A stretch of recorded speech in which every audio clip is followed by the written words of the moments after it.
con la flujo de medios porosos, que algunas cosas de estas las vamos a volver a repetir después en las materias de reservorio, pero bueno, acá ya tenemos un adelanto y podemos ver alguna diferencia entre el flujo en una cañería o flujos en conductos cerrados con respecto al flujo en un medio poroso, y es lo que vamos a ver ahora.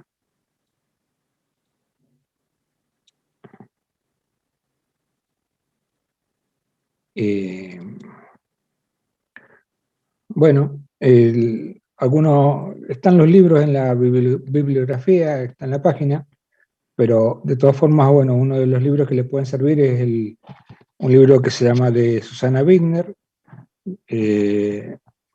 y después hay otros de Shale, que no sé si los han podido obtener, y que son del ITBA, que bueno, los agregamos recientemente a la biblioteca, pero no sé si los habrán podido digitalizar, digamos.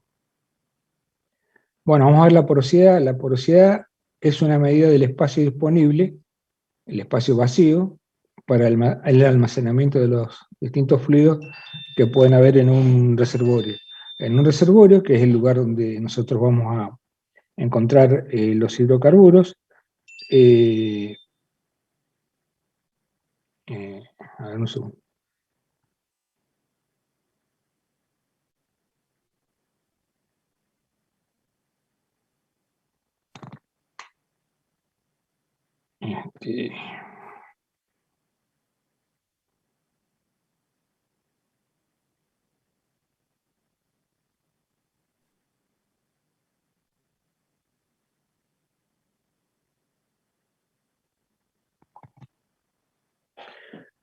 Entonces, en ese espacio vacío vamos a tener tres fluidos. Vamos a tener petróleo, agua o gas. No hay otro para encontrar dentro de una formación productiva de hidrocarburos. Y básicamente nos interesa obviamente el petróleo y el gas, y no nos interesa el agua. Acá tenemos algunos poros que se pueden observar, algunos agujeritos, que deberían estar interconectados entre sí para que pueda fluir el fluido, si no, no va a fluir. Acá tenemos tres granitos de arena y vemos que el agua está fuertemente adherida. En este caso, avísenme si necesitan que lo agrande o quieren verlo de otra manera. Fíjense que está ahí el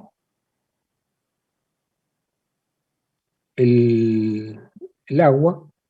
Esta roca, vamos a verlo más enseguida, se llama una roca o un grano en este caso, mojado por agua, porque está el agua fuertemente adherida al granito, y el petróleo se encuentra en la parte central, pero ocupando prácticamente todo el poro, pero no moja a las paredes del grano de arena. Eso lo vamos a ver enseguida.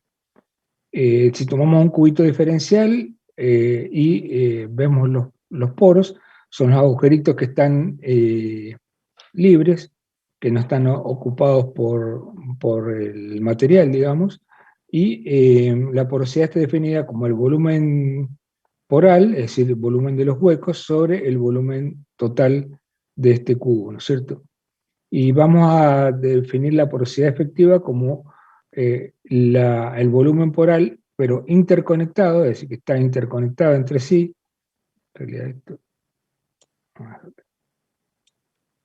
cuando está interconectado entre sí, ese va a ser la porosidad efectiva, referido al volumen total. O sea, es una medida de los huecos que hay en la roca. La porosidad puede ser de acuerdo al origen, cómo se originó, primaria original, si ya venía inicialmente con esa roca, o secundaria o inducida, que es el caso de una porosidad que se produjo luego de que se formó la roca. Bueno,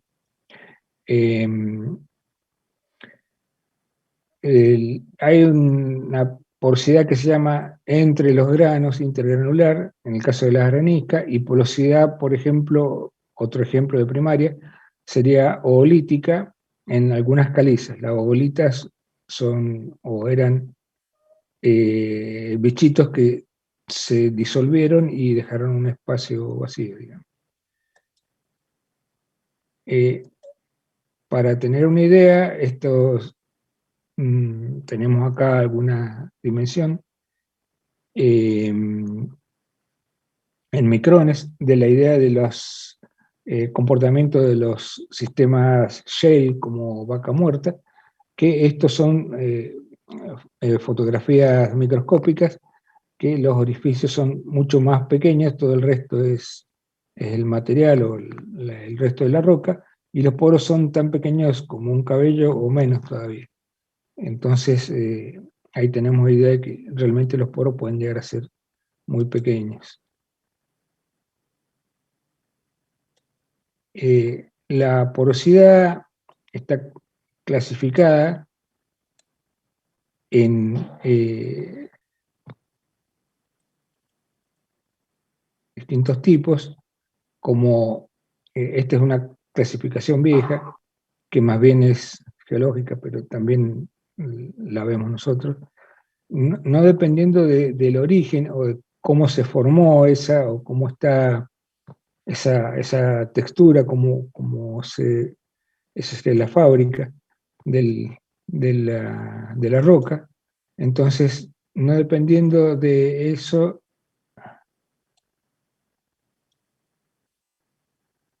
todavía están entrando algunos.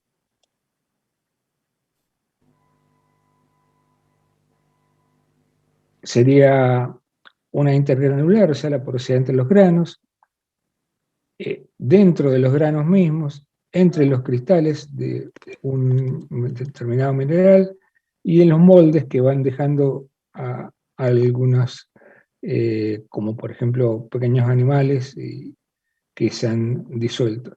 Y dependiendo de cómo se formó la roca, puede ser por fracturas, es decir, zonas, fisuras que quedan dejando un espacio grande en algunos canales y el resto que no tiene porosidad.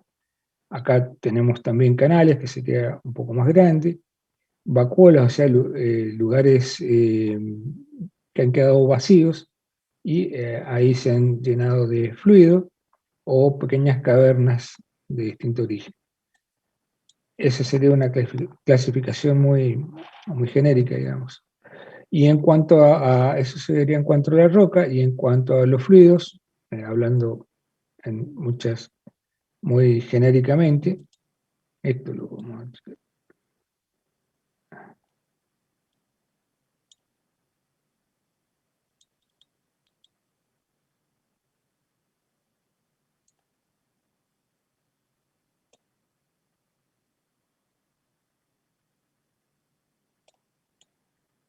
Eh, tenemos la clase de hidrocarburos, los más comunes que nosotros vamos a encontrar que se están produciendo, o los estados, mejor dicho, de los hidrocarburos, van a ser como gas seco, gas húmedo con algo de líquido, el gas y condensado, que es un gas y los componentes más pesados de ese gas que forman una parte líquida, el petróleo, con donde ya predomina más el líquido que el gas, pero un petróleo volátil que rápidamente se gasifica, dependiendo de las condiciones de presión y temperatura, un petróleo negro, que es eh, uno de los de mayor peso molecular, todo líquido, con muy poco gas disuelto, es decir, muy poca cantidad de componentes livianos en su formación, y el petróleo extrapesado o pesado,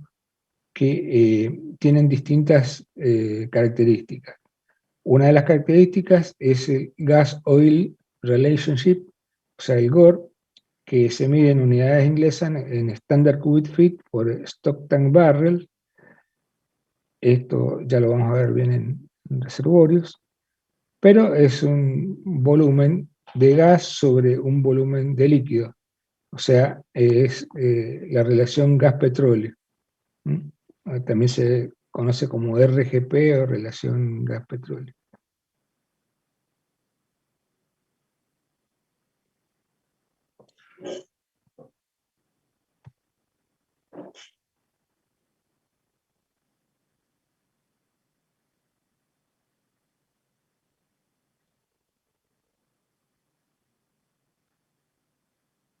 sería esta columna. Y después, también, en unidades más internacionales, metros cúbicos de gas por cada metro cúbico de petróleo. ¿Qué quiere decir? Que yo, de cada metro cúbico de petróleo, voy a obtener tantos metros cúbicos de gas. O lo que es lo mismo, cuando yo estoy produciendo un pozo de petróleo que sale por superficie, van a salir tantos metros cúbicos de gas y tantos metros cúbicos de petróleo. En el gas es infinito porque es todo gas, entonces los metros cúbicos del denominador es cero, digamos. Y el gas húmedo tiene ya una relación un poco mayor porque tiene algo de líquido. El gas de condensado también ya tiene más líquido, y ya un petróleo volátil ya tiene un GOR de 350 o 500, pongámosle, hasta 1000. Y después un petróleo negro que tiene un GOR entre 20 y 350.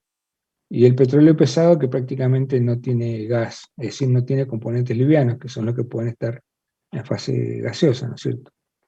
Y a su vez los grados API, que los vimos en mecánica de los fluidos, o los vemos ahora en mecánica de los fluidos, todavía no los vimos, la clase pasada les di algo de esto, era 141,5, toda una ecuación, menos dividido la densidad relativa o gravedad específica, y menos 131,5.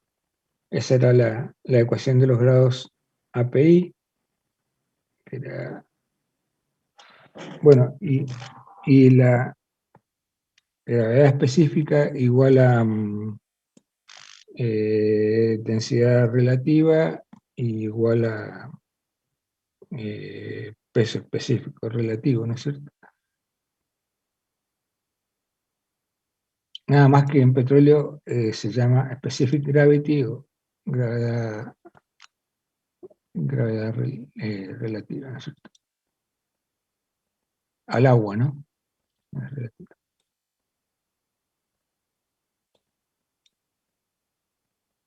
Y estos serían los grados API. Y después la composición típica, una fracción molar. Ven que esto sumaría 1 todo, debería sumar. 0,9 prácticamente de metano, o sea que un gas seco prácticamente está en un 90% constituido por metano, un poco de etano y ya menor proporción de los hidrocarburos más pesados. Por eso está en fase gaseosa.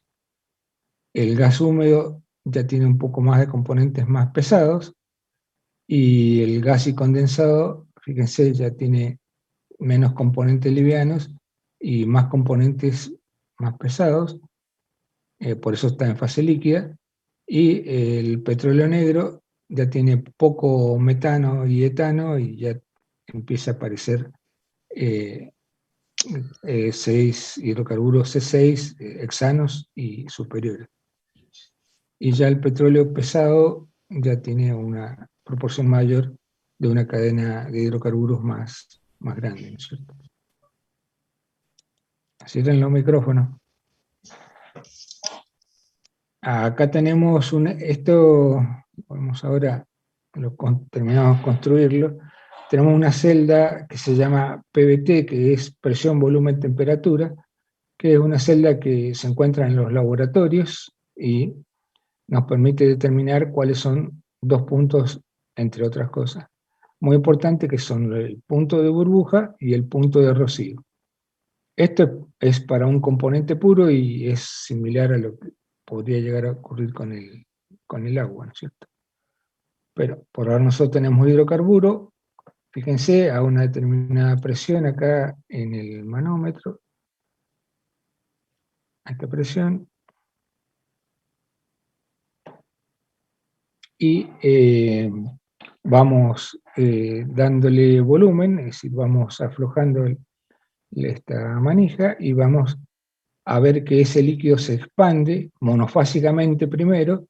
¿Ven? Se expande monofásicamente, esto está, ¿no? El volumen, entonces va aumentando, y la presión acá, va aumentando su volumen, pero en fase líquida Hasta que aparece una pequeña burbujita de gas, porque al aumentar el volumen está disminuyendo la presión y se comienza a vaporizar, ¿no es cierto?, ese líquido. Y sale la primera burbuja de gas. A ese punto se lo llama bubble point o punto de burbuja.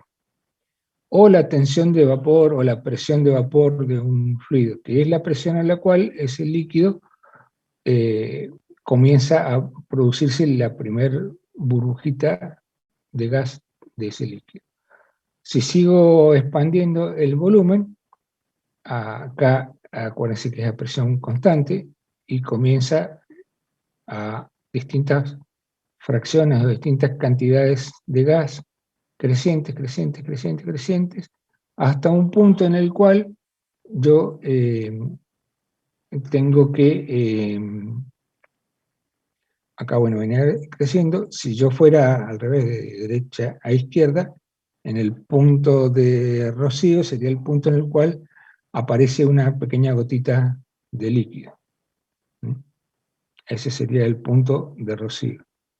Y después ya expando, pero ya otra vez monofásicamente, sigo aumentando el volumen y sigue siendo una fase gaseosa. Profe, ¿Sí? ¿sería donde aparece la última gota de líquido, el punto de rocío? Bueno, sería donde queda la última gota. Lo que pasa que para que quede la última es más difícil verlo así que verlo yendo Ay, de derecha para izquierda, digamos. En realidad, cuando vos vas a tener gas y vas a ir de derecha a izquierda. Pero bueno, es lo mismo. O te queda una sola gotita de líquido, o al revés, yendo de derecha a izquierda, donde te aparece la primera gotita de líquido, disminuyendo el volumen, ¿no? Porque esto va para un lado o va para el otro, para los dos lados, ¿no? Y ven que ahí vamos disminuyendo la presión. ¿Y esto qué pasa? Si yo esto lo hago para distintas condiciones de presión, temperatura, etcétera, etcétera, bueno, la envolvente que va a agarrar, esto quedó bastante feo, hasta esos puntos de bubble point y dew point. El dew point es el de acá atrás, ¿no es cierto?, o punto de rocío.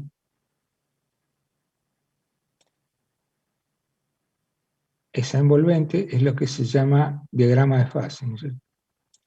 Este es el diagrama de fase de un componente que es una mezcla, ¿no? La línea corresponde a un componente puro, y lo que yo le estoy haciendo es para una mezcla de hidrocarburos, ¿no? Entonces, en este diagrama de fases es el que va a unir todos estos puntos que voy a ir teniendo. Y ese diagrama de fases va a ser el que me va a caracterizar a un determinado hidrocarburo, ¿no? Acá tienen otro punto más, del otro lado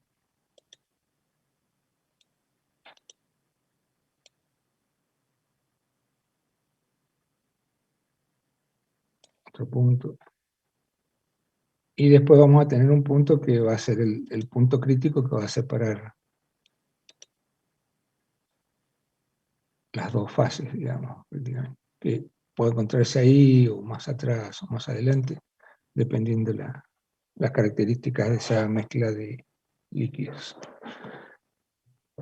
Y entonces, dentro de este diagrama, a ver si lo puedo.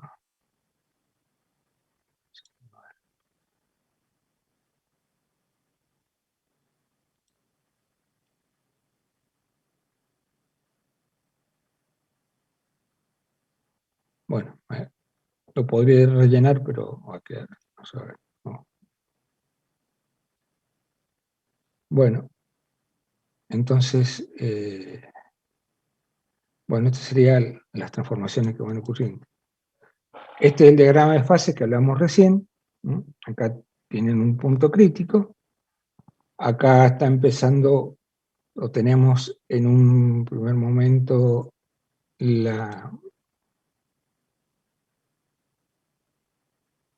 líquido a esta presión inicial, podemos llamar presión inicial,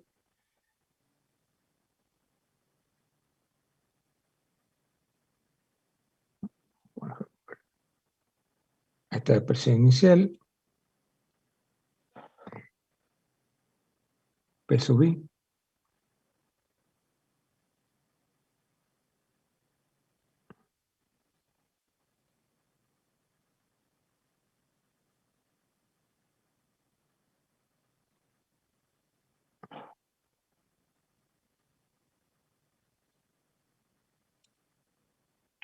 Y a una temperatura T sub R, que es la temperatura de reservorio, ¿no es cierto?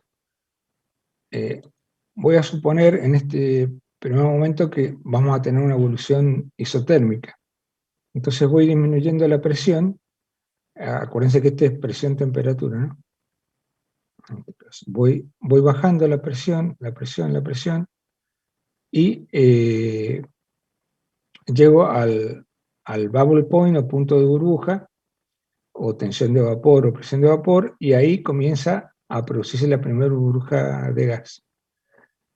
Y va aumentando la fracción, vean las isolíneas, va aumentando la fracción de gas y disminuyendo el porcentaje de líquido, la fracción de líquido. Y después, bueno, acá ya empieza a producirse gas. Pero podría tener este otro caso yo,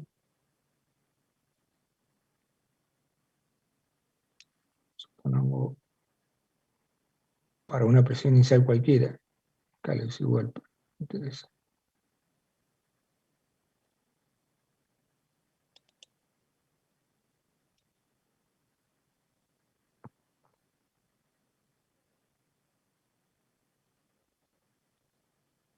Si tuviera esta presión inicial, de este lado estamos en fase gaseosa del punto crítico, ¿no?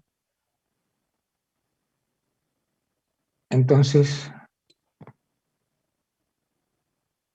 allí fíjense que venimos como gas y en este punto que corta ahí aparece la primera burbuja de líquido o el primer gota de líquido, ¿no?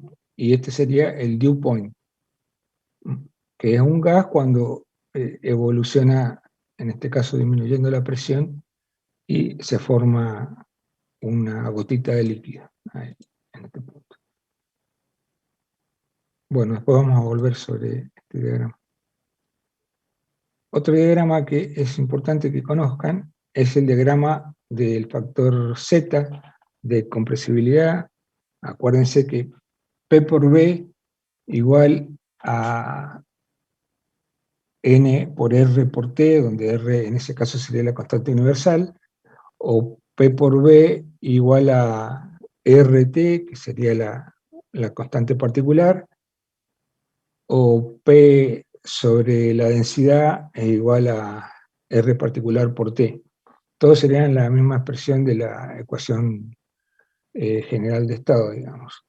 Pero siempre que yo quiera igualar un gas ideal a un gas real, me va a aparecer un factor, que es el factor de compresibilidad Z, que es la constante de proporcionalidad que me va a llevar, me va a igualar las condiciones ideales con las condiciones reales, ¿no es cierto?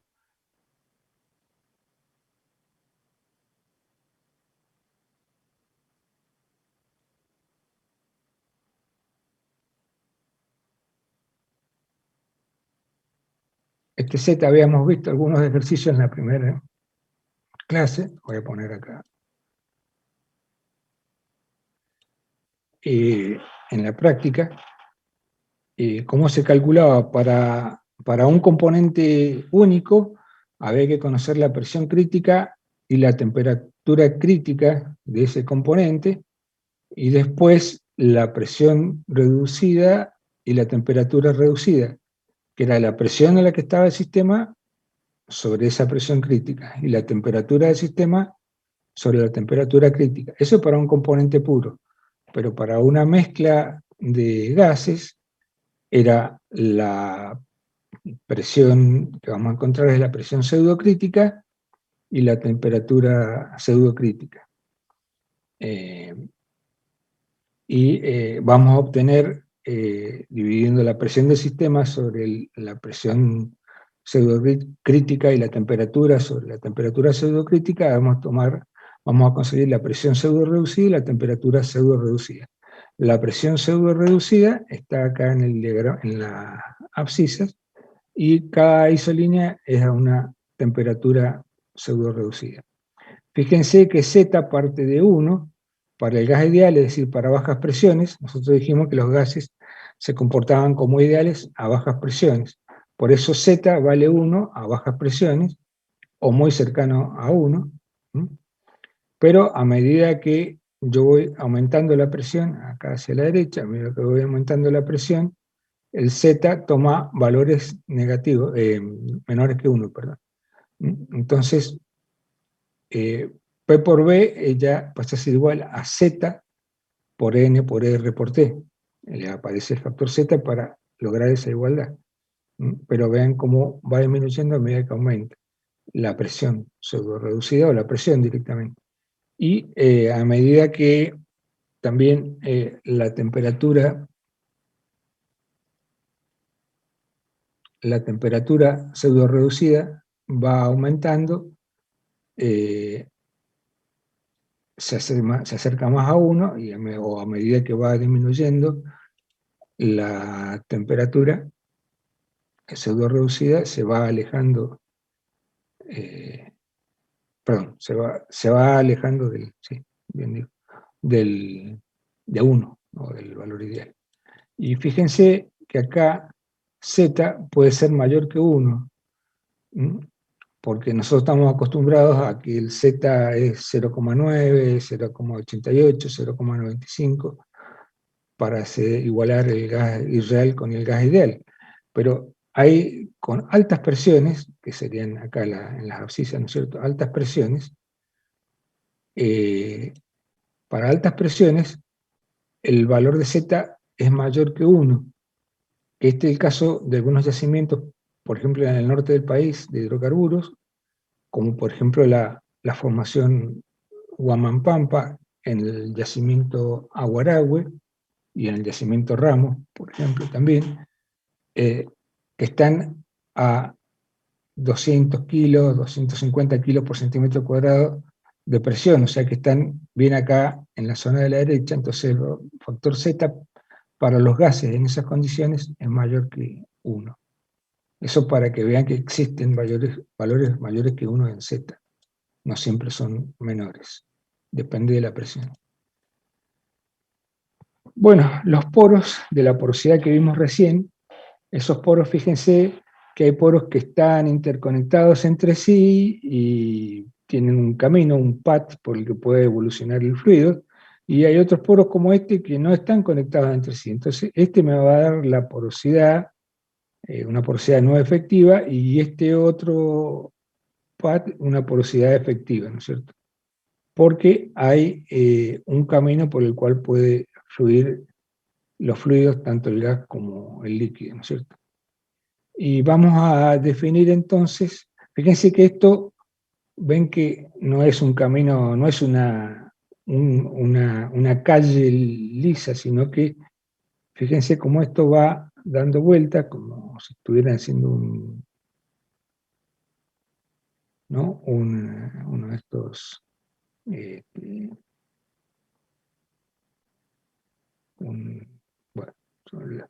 bueno, o sea, un jueguito de esos donde tienen que llegar de un punto al otro, ¿no? Entonces fíjense que este camino es tortuoso, y eso es lo que se va a llamar tortuosidad, que lo vamos a ver después. Que este camino así no es lo mismo que ir de acá hasta acá. De acá hasta acá, si estuviera en línea recta, sería una longitud L, y de acá, recorriendo todo este camino, una longitud L' mayor. Esa relación se llama tortuosidad. Y otra de las variables, vamos a ir viendo algunas variables para poder trabajar, es la saturación de fluidos.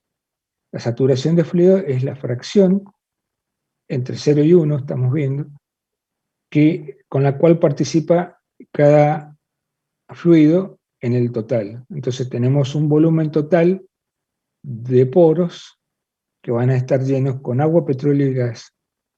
La cantidad de agua con respecto al volumen de agua, con respecto al volumen total, es la saturación de agua. Lo mismo para el petróleo y lo mismo para el gas.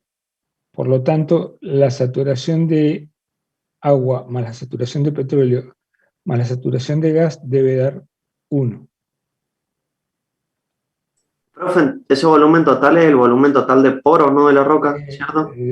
Correcto, de los agujeritos. Vale, gracias. Este lo damos decenas de veces en la materia, y algunos todavía no lo entienden.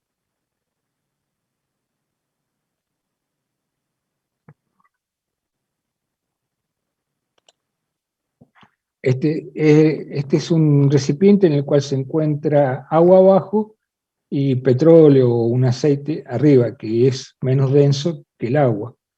Como el agua es más densa, va a ir más abajo. Los fluidos se distribuyen en la naturaleza según su densidad, los más densos más abajo y los menos densos más arriba. Y acá fíjense entonces cómo surge el concepto de gradiente, que es cómo varía una propiedad en una distancia, ¿no es cierto?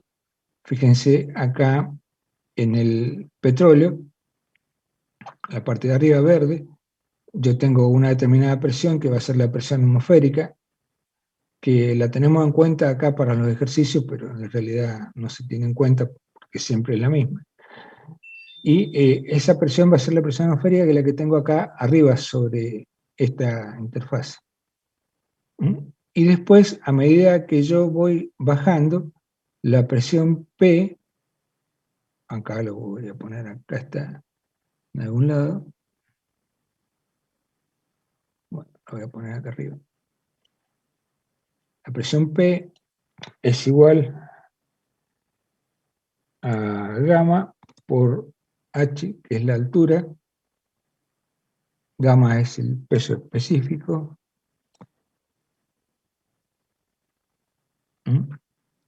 esto por el teorema general de la hidrostática, ¿no es cierto? Que ya lo van a ver. La presión es igual al peso específico por la altura del fluido. La altura del fluido es de acá hacia abajo, porque en este caso estamos viendo qué es lo que pasa hacia abajo. Entonces, allí lo que tengo es la presión atmosférica. De ahí tengo incidiendo la presión atmosférica, pero a medida que voy bajando, H va aumentando para acá abajo y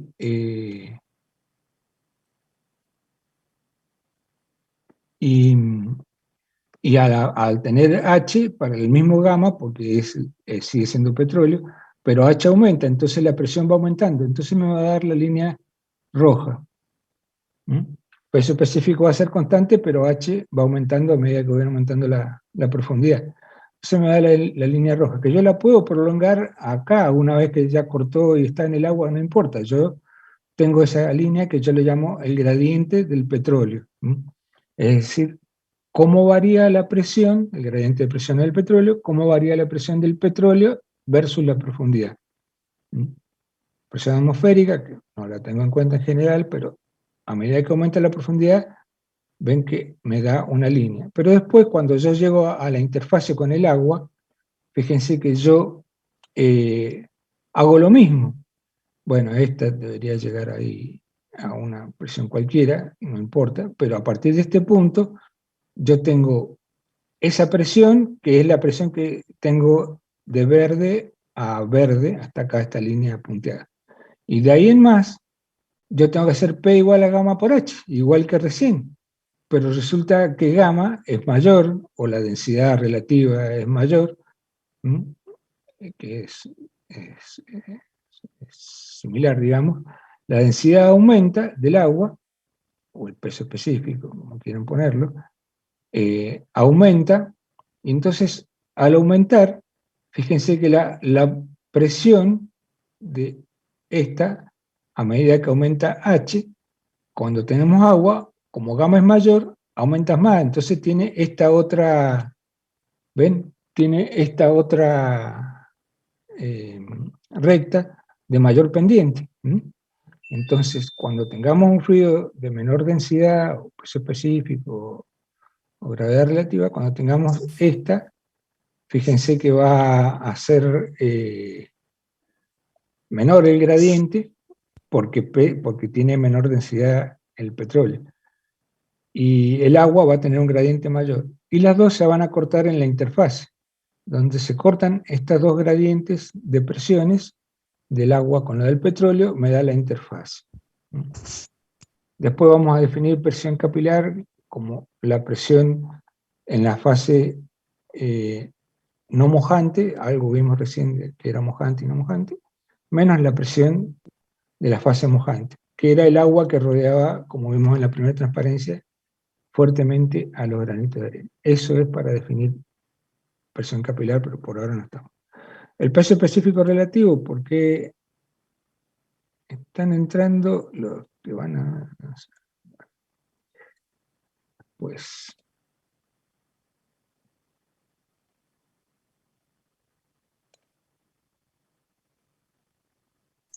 El peso específico relativo es el peso específico de la sustancia dividido el peso específico del agua, porque es relativo al agua, ¿no? Entonces,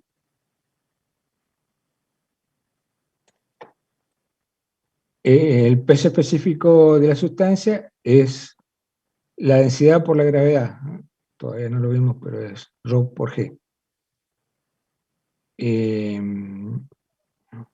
Y el peso específico del agua es la densidad del agua por la aceleración de la gravedad. Como la aceleración de la gravedad es igual para los dos casos, para una sustancia X y para el agua, los tachamos y me queda que es el mismo valor. Entonces el peso específico relativo es igual a esta es la densidad relativa, es igual a la densidad relativa. Entonces, como le dijimos en la clase pasada, cuando le damos peso específico relativo y ustedes quieren la densidad relativa son iguales, o sea, no tienen que hacer ninguna cuenta. Y el teorema general de la hidrostática, que lo van a ver enseguida, es la integral de lo que vimos recién, que es el diferencial P entre la presión atmosférica y una presión P genérica cualquiera, puede ser esta, cualquiera de estas, y integrado entre la profundidad que es gamma por diferencial I. ¿Entre dónde? Entre I0, que es acá arriba, e I, que es abajo, donde tengo presión P. Si gamma consideramos que es constante, o sea que no tenemos ningún cambio termodinámico, digamos, importante, el peso específico o la densidad la consideramos constante.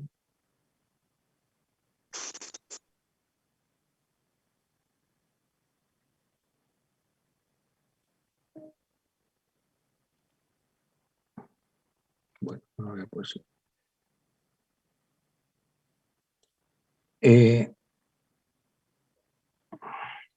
Esto es gamma.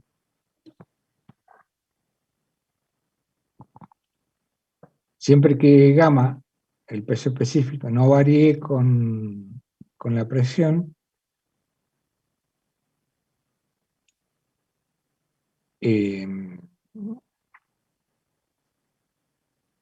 podemos integrar, ¿no es cierto? Si no, tendría que poner acá gamma, una función de gamma en función de la presión, ¿no es cierto?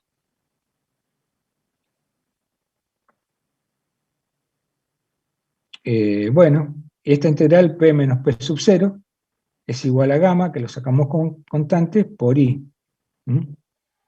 Esta presión la voy a llamar presión manométrica, que ya vamos a ir viendo en la bolilla 2 esto, y vamos a decir que después que hay una presión que la voy a llamar presión absoluta, que va a ser igual a la presión manométrica más la presión atmosférica. Pero bueno, ahí nos estamos adelantando. Y bueno, este ejercicio se resolvía diciendo que P en 1 era acá en esta interfase, es igual al gamma por H, y bueno, y me daba esto, y la presión en el punto 2, abajo del recipiente, en este punto, va a ser la presión en 1, que es la que calculé primero, más otra vez gamma por H. H es 1,8 y gamma del agua es 1000 kilos por centímetro cuadrado, kilo fuerza. Bueno, otra que vamos a enunciar nada más sería la tensión superficial, era la tensión a la cual se encontraba como si fuera una membrana la superficie de la interfase. Esto puede ser aire acá, por ejemplo, acá puede ser aire, esto, que es una fase, y este otro podía ser agua, por ejemplo, eso son dos interfaces cualquiera. Entonces fíjense que aparecen fuerzas de cohesión o de atracción entre las moléculas que están en la superficie. Ahora vamos a ver por qué. Pero una moleculita de agua acá está sometida a fuerzas que son iguales en todas las direcciones. Esto en un volumen, ¿no es cierto? Sería una esfera, ¿no es cierto? Pero no ocurre lo mismo acá en la superficie, porque hay fuerzas que no están equilibradas. Enseguida va a estar esta por acá. No, no está. Bueno, ya lo vamos a ver. Bueno. Acá van a aparecer fuerzas que no van a estar equilibradas. Entonces me va a dar una tensión superficial, que es por la cual un mosquito se puede parar en el agua y no hundirse, o puedo poner una aguja, digamos, algo liviano obviamente, sobre esta película y no se hunde. Esa es la tensión superficial en este caso, e interfacial si consideramos el aire como una fase, ¿no? Otra propiedad que vamos a ver es la mojabilidad de distintos fluidos sobre una determinada superficie. En el caso del agua, si yo tiro una gota de agua sobre el escritorio, vemos que se desparrama, ¿no es cierto? Es decir, que el agua está mojando a esa superficie del escritorio. Tiene un determinado ángulo de contacto acá, que es este ángulo θ, con la tangente, ¿no es cierto? Y a su vez tenemos, si yo tiro mercurio sobre un escritorio, el ángulo de contacto es mayor de 90 grados, sería de acá hasta acá, en el cual las fuerzas de cohesión interna del mercurio hacen que esto se forme como una esfera y no moje la superficie. Entonces, en este caso decimos que el mercurio es no mojante sobre un escritorio y el agua es mojante, ¿cierto? Y los ángulos de contacto serían estos, ¿no es cierto? Esto sería una tensión entre el agua y la superficie. Este sería el ángulo θ, el ángulo de contacto θ. Esta sería, si esto es petróleo, este sería la tensión que existe entre la fase petróleo y el agua, y esta sería entre el petróleo y el sólido. Entonces lo vemos así con vectores, digamos. Y tendríamos acá, para una roca que es mojada por agua, como dijimos recién al principio, los granitos de arena estaban rodeados por una cantidad infinitesimal de agua, pero fuertemente adherida a ese granito de arena, sería una roca hidrófila o mojada por agua. El ángulo de contacto ven que es menor de 90 grados, o sea que moja ahí. Y en cambio, una roca oleófila, que sería en el cual es el petróleo, el aceite, el petróleo, el que se encuentra rodeando la roca, esa roca es ese petróleo es no mojante. En este caso el petróleo es no mojante. Como el caso del mercurio que vimos recién, nada más que ahora ponemos petróleo. Bueno, la tensión superficial se mete se mide con con un aparato, que no me acuerdo el nombre, el tensiómetro de Dunoy. El tensiómetro de Dunoy, que es una circunferencia que está agarrada con unos alambritos, entonces yo la mojo, toca la superficie de este líquido que está en un recipiente, lo sumerjo un poco y acá está los puntos 1, 2, 3, 4, 5, y ahí yo empiezo a levantar estos alambritos. Pero ¿qué pasa? Ahí fíjense que viene pegado, se queda pegado el líquido, y acá en 6 y en 7 también. Entonces yo tengo que hacer una fuerza, una tensión o una fuerza, para separar este, este dispositivo medidor, este alambrito, del líquido. Y esa fuerza es la que nos va a dar con ese diferencial L, que es la circunferencia, me va a dar la tensión superficial sigma. Esa es la medición de la tensión superficial. Y veo que ahora están entrando mucho. Ya. En la próxima clase vamos a hablar un poco de bueno, acá tenemos la tensión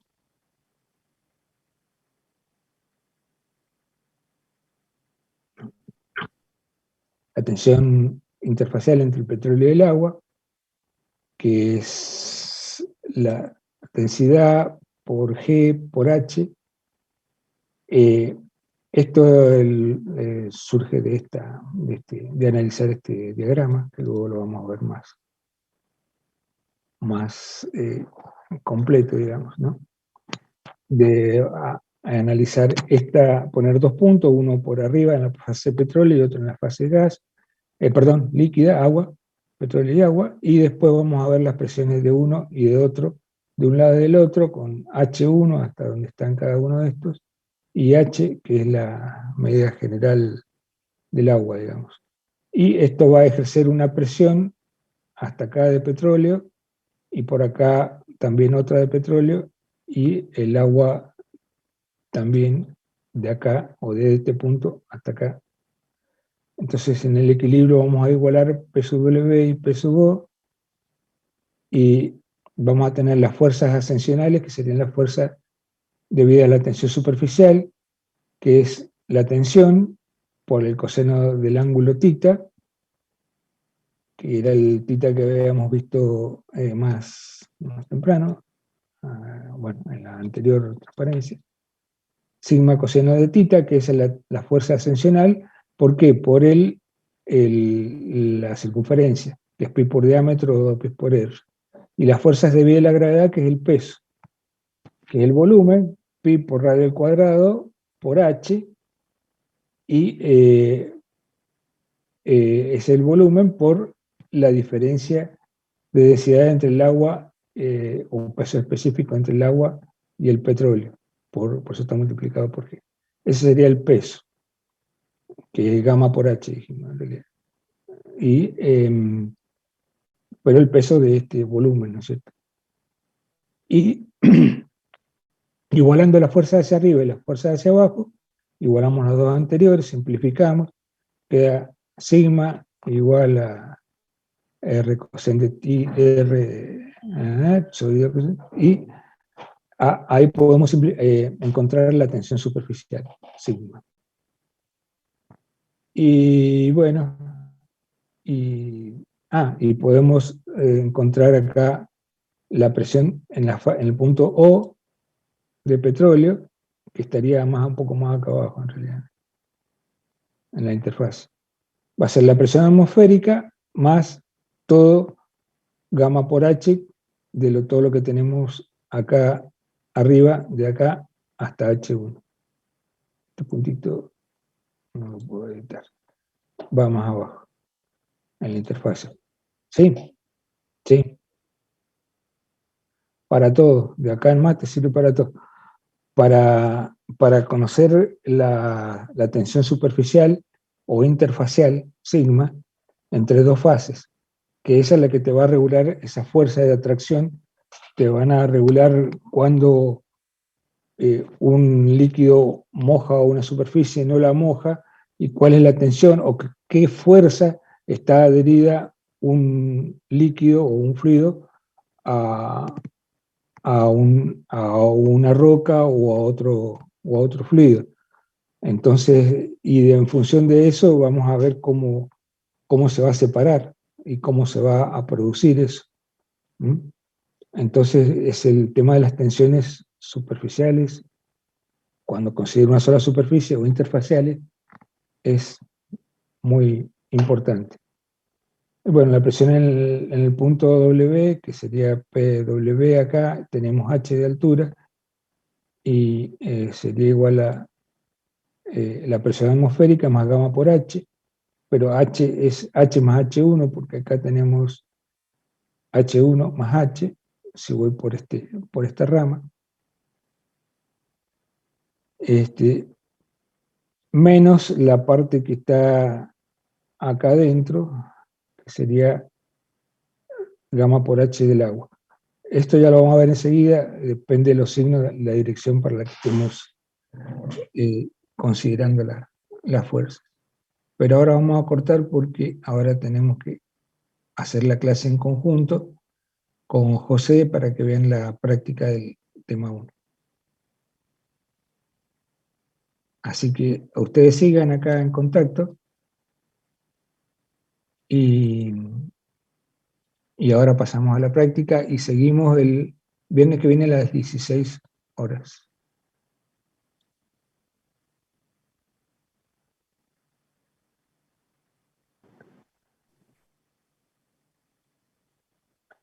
Y ahora